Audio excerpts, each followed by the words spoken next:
Atkorlarga siz berishni oldin yana bir tagina bir gapim bor edi. Hurmatli erkaklarimiz uchun. Bir kunimiz o'tar do'stlarim. Gar uyda o'tin bo'lmasa, lekin yashash juda ham qiyin. Uyda gar xotin bo'lmasa, topolmaymiz hatto xom choyni. Kim tozalar shimdagi loyni, ko'z ilg'amas ko'kdagi oyni.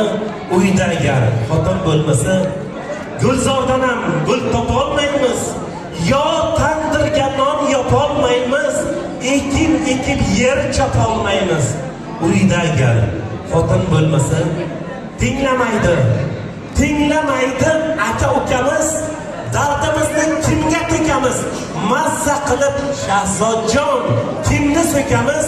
Uyda gar xotin bo'lmasa, erkakman deb ko'krak keramiz, rizqimizni eplab beramiz, topgan pulni olim tog'a kimga beramiz?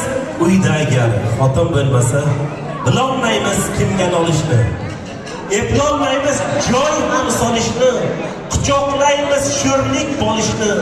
Uyda gar xotin bo'lmasa, javob yo'qdir oddiy savolga, bosh chulg'anar ming xil xayolga. Gap otamiz qo'shni ayolga. Uyda gar xotin bo'lmasa, boshimizga xotin qizlarimiz, ayollarimiz sog' salomat bo'lsin.